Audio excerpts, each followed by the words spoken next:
Good morning बच्चों, कैसे हो आप? सब अच्छे हो? चलो आज की अपन क्लास जो है अपनी मैथ की वो शुरू करते हैं। ठीक है, देखो 4% तो अपने 1.1 में कल कर लिए थे। अब आज की क्लास में अपन को क्या करना है? 5% करना है। देखो, प्रत्येक में गुणन के अंतर्गत उपयोग किए गए गुणधर्म का नाम लिखिए। जो अपन ने गुणधर्म पढ़े थे ना, तो किसमें कौन सा गुणधर्म लग रहा है, ठीक है, वो अपन को यहाँ पर लिखना है। पहला देखो, -4/5 इंटू 1 इजक्वल टू 1 इंटू -4/5। ये अपन को दिया हुआ है और पूछा है कि इसमें कौन सा गुणधर्म लग रहा है। ठीक है, तो इसमें गुणधर्म लग रहा है गुणात्मक तत्समक। कौन सा लग रहा है? गुणात्मक तत्समक। किसी भी संख्या को 1 से गुणा करते हैं तो अपन को वही संख्या वापस प्राप्त हो जाती है। तो ये क्या हो गया? एक गुणात्मक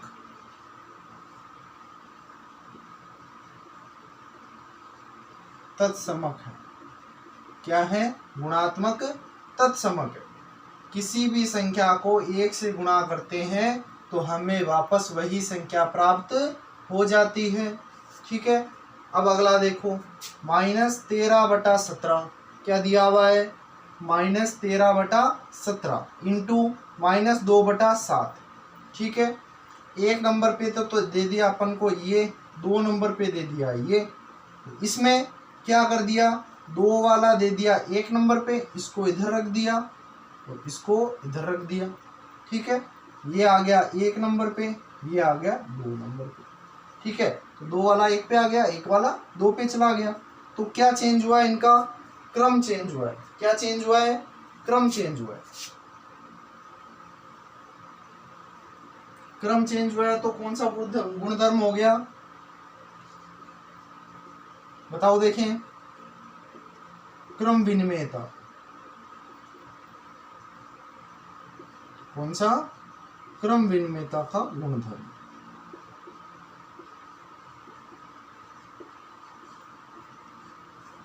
ठीक है, अब तीसरा आप बताओ देखें, किस किस को आता है? देखें तीसरा, देखो देखें, -19/29 इंटू 29/-19 इक्वल टू 1। एक दिया हुआ है। अब देखो, चिन्ह किसका? गुणे का है, तो होगा गुणात्मक। क्या होगा? गुणात्मक। अब तत्समक है या प्रतिलोम है, इन दोनों में से अपन को बताना है। तत्समक तो जब होगा जब किसी संख्या को 1 से गुणा करने पर वही संख्या प्राप्त होगी। ठीक है, तो ये तो चीज़ अपने पास में है ही नहीं। इसमें क्या किया हुआ है? -19/29 इंटू 29/-19, इसका उल्टा कर दिया। तो मैंने आपको बताया था, किसी भी संख्या को, 2 संख्याओं को आपस में गुणा करने पर 1 प्राप्त होता है तो वो दोनों संख्याएं आपस में क्या होगी? गुणात्मक प्रतिलोम होगी। क्या होगी? आपस में गुणात्मक प्रतिलोम होगी। आया समझ में?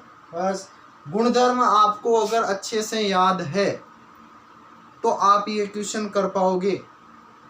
ठीक है, और गुणधर्म आपको अगर याद नहीं है कि भाई गुणात्मक तत्समक क्या होता है, क्रम विनिमेयता क्या होती है, गुणात्मक प्रतिलोम क्या होता है, अगर ये भी आपको पता नहीं है तो ये आप प्रश्न नहीं कर सकते बिल्कुल भी।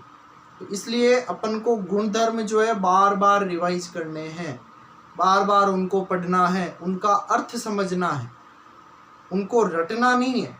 ठीक है, उनका अर्थ समझना है। क्या करना है? अर्थ समझना है। जैसे गुणात्मक तत्समक क्या होता है?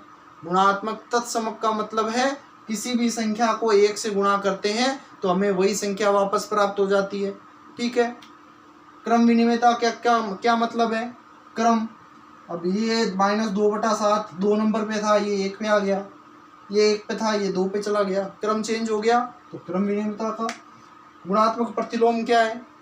किसी भी दो संख्याओं को आपस में गुणा करते हैं तो उसका मान क्या आना चाहिए? 1 आना चाहिए, तब ये क्या हो जाएगा? गुणात्मक प्रतिलोम हो जाएगा। आया समझ में? चलो इसको नोट करो यहाँ तक।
हाँ देखो, देखें अगला क्वेश्चन, 6/13 को -7/16 के व्युत्क्रम से गुणा कीजिए। ठीक है, अब 6/13 को गुणा करना है, किससे गुणा करना है? -7/16 के व्युत्क्रम से। तो इसका व्युत्क्रम क्या हो जाएगा? -7/16 का व्युत्क्रम क्या हो जाएगा? -16/7 हो गया, व्युत्क्रम हो गया। 6/13 को इसके व्युत्क्रम से यानी इससे गुणा करना है, इसको इससे गुणा करना है। यहाँ से आगे में यहाँ पर लिख रहा हूँ साइड में, ध्यान करना। 6/13 को किससे गुणा करना है? -16/7 से गुणा करना है। ठीक है, तो अब करो, 16 को 6 से गुणा कर लो। ठीक है, जो संख्या आए यहाँ पर लिखना, और 13 को 7 से गुणा कर लो, यहाँ पर जो संख्या है वो लिख देना।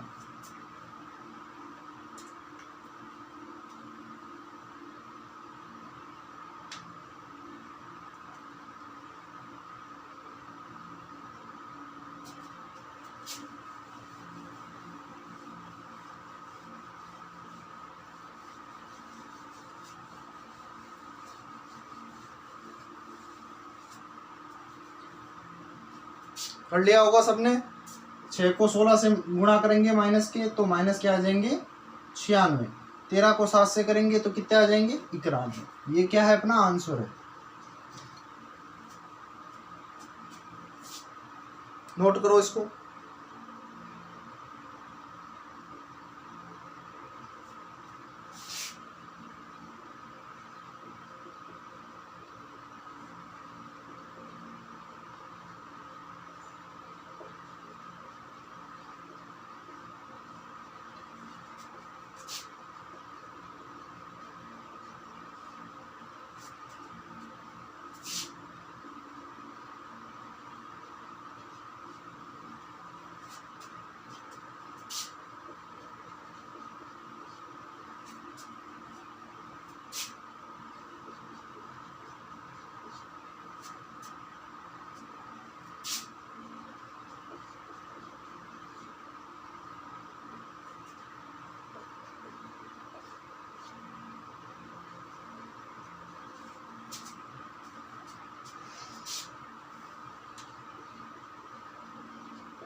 नोट कर लिया होगा सबने। छठा प्रश्न, 7वां देखो।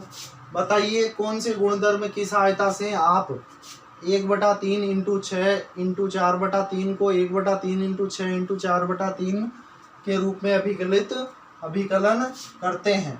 मतलब इसमें कौन सा गुणधर्म लग रहा है वो अपन को निकालना है। ठीक है, ये अपन को दिया हुआ है।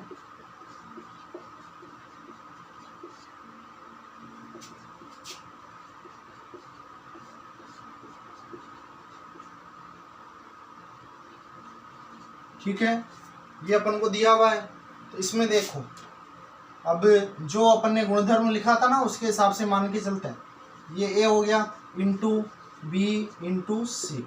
ठीक है, कोई दिक्कत नहीं है। ए बी सी तीनों संख्या अलग अलग है, ए बी सी मान लिया। इधर क्या हो जाएगा, ए इंटू बी इंटू सी। ठीक है, तो ये क्या हो गया। अब देखो पहले वाले में तो ए बाहर है, बी और सी आपस में गुणा पहले हो रहे हैं, फिर ए गुणा होगा। इसमें क्या हो रहा है, ए और बी आपस में गुणा हो रहे हैं, फिर सी गुणा होगा। ठीक है, तो ये कौन सा गुणधर्म हो गया अपने, गुणात्मक साहचर्य गुणधर्म। कौन सा हो गया, गुणात्मक, गुणा हो रहा है ना, तो गुणात्मक साहचर्य गुणधर्म। आया समझ में।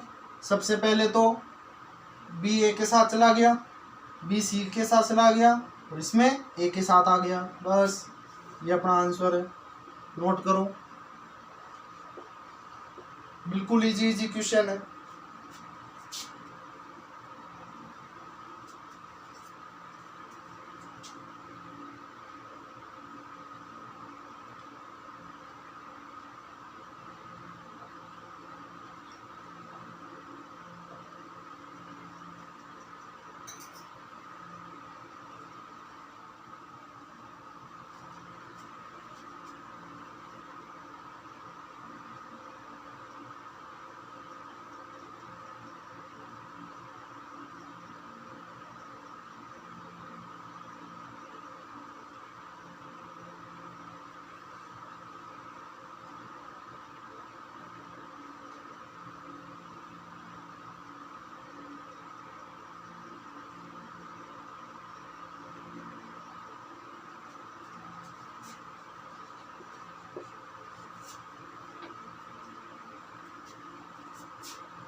हाँ देखो अगला क्वेश्चन, क्या -1/8 का गुणात्मक प्रतिलोम 8/9 है, क्यों अथवा क्यों नहीं, अगर है तो क्यों है और नहीं है तो क्यों नहीं है। ठीक है, क्या -1/8 का गुणात्मक प्रतिलोम, ये पूछा अपन को, इसका अपन निकाल सकते हैं। -1/8 का गुणात्मक प्रतिलोम क्या हो जाएगा। अब देखो पहले इसका सही बिंदु बनाओ। 8 एकम 8, 8 और 1 9। माइनस 9/8, ठीक है, का गुणात्मक प्रतिलोम क्या हो जाएगा? माइनस 9/8 का गुणात्मक प्रतिलोम क्या हो जाएगा? -8/9 क्या हो जाएगा? -8/9 हो जाएगा, ठीक है। अपन को क्या बोला है? इसका गुणात्मक प्रतिलोम 8/9 है। 8/9 और -8/9 में कुछ डिफरेंस आ रहा है क्या? ये तो है धनात्मक और ये क्या है? ऋणात्मक, तो दोनों अलग अलग हो गई, ठीक है। तो ये इसका गुणात्मक प्रतिलोम नहीं है। लाइन क्या लिखनी है नीचे? -1 से 1/8 का गुणात्मक प्रतिलोम 8/9 नहीं है। बस इतना सा अपना आंसर नोट करो।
अगला प्रश्न देखो, क्या 3 से 1/3 का गुणात्मक प्रतिलोम 0.3 है? क्यों अथवा क्यों नहीं? अगर है तो क्यों है और नहीं है तो क्यों नहीं? देखो देखिए, गुणात्मक प्रतिलोम पूछा है तो अपन गुणा ही कर लेते हैं सीधा, ठीक है। अब देखो बटे में कुछ नहीं है तो ये, अब क्या किया अपन ने, इसको थोड़ा सा सरल कर लेते हैं। 3 3 9, 9 और 1 10/3 इंटू 3 बटा ये पॉइंट हटा और नीचे क्या लग जाएगा? 0 लग जाएगा। क्या लग जाएगा? 0। 3 से 3 गया, 10 से 10 गया, पीछे क्या बच गया? एक बार 3 से 3 एक बार गया है, 10 से 10 एक बार गया है, तो 1 इंटू 1 क्या हो गया? 1 ही आएगा। तो ये गुणात्मक प्रतिलोम है या नहीं है? है। नोट करो देखें।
देखो अगला, अपन को सिर्फ आंसर देना है। ऐसी परिमेय संख्या जिसका कोई व्युत्क्रम नहीं है, जिसका कोई व्युत्क्रम नहीं है।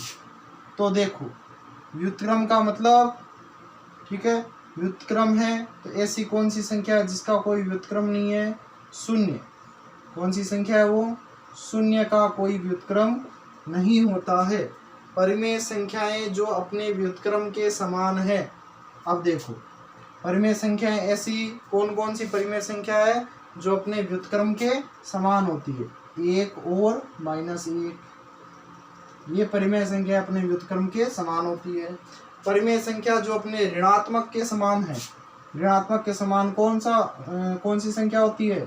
शून्य। कौन सी होती है? शून्य। नोट करो, देखिए।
दसवां प्रश्न सबने नोट कर लिया होगा।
हाँ देखो, देखें, रिक्त स्थानों के अपन को पूर्ति करनी है। शून्य का व्युत्क्रम होता है या नहीं होता?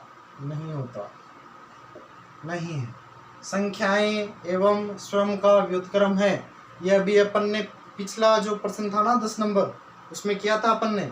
संख्याएं 1 एवं -1 स्वयं का व्युत्क्रम है। -5 का व्युत्क्रम क्या हो जाएगा? -1/5। 1/x का क्या हो जाएगा? x।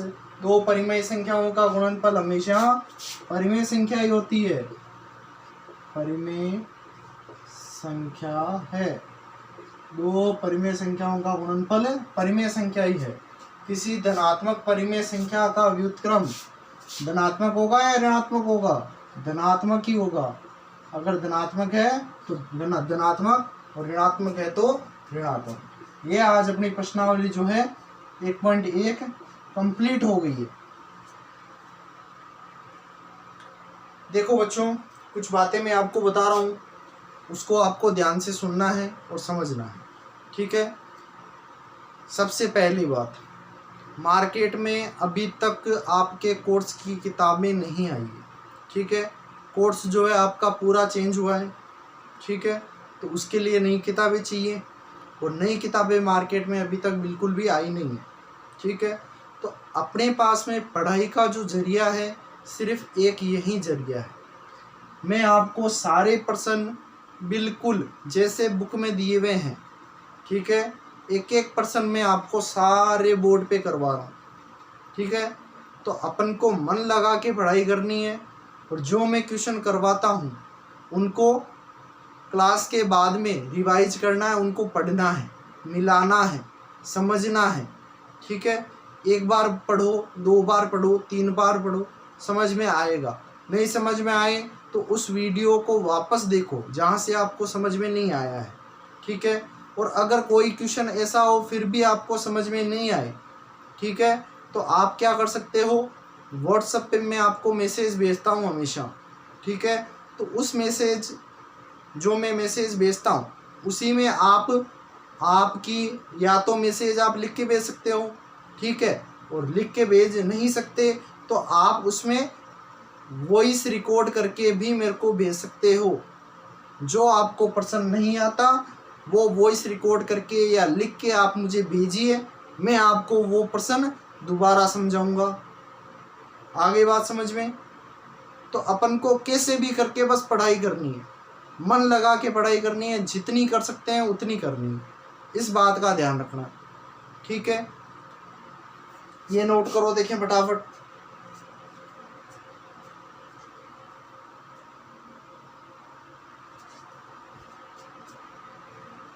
आज के लिए इतना ही, मिलते हैं अगली क्लास में। Thank you.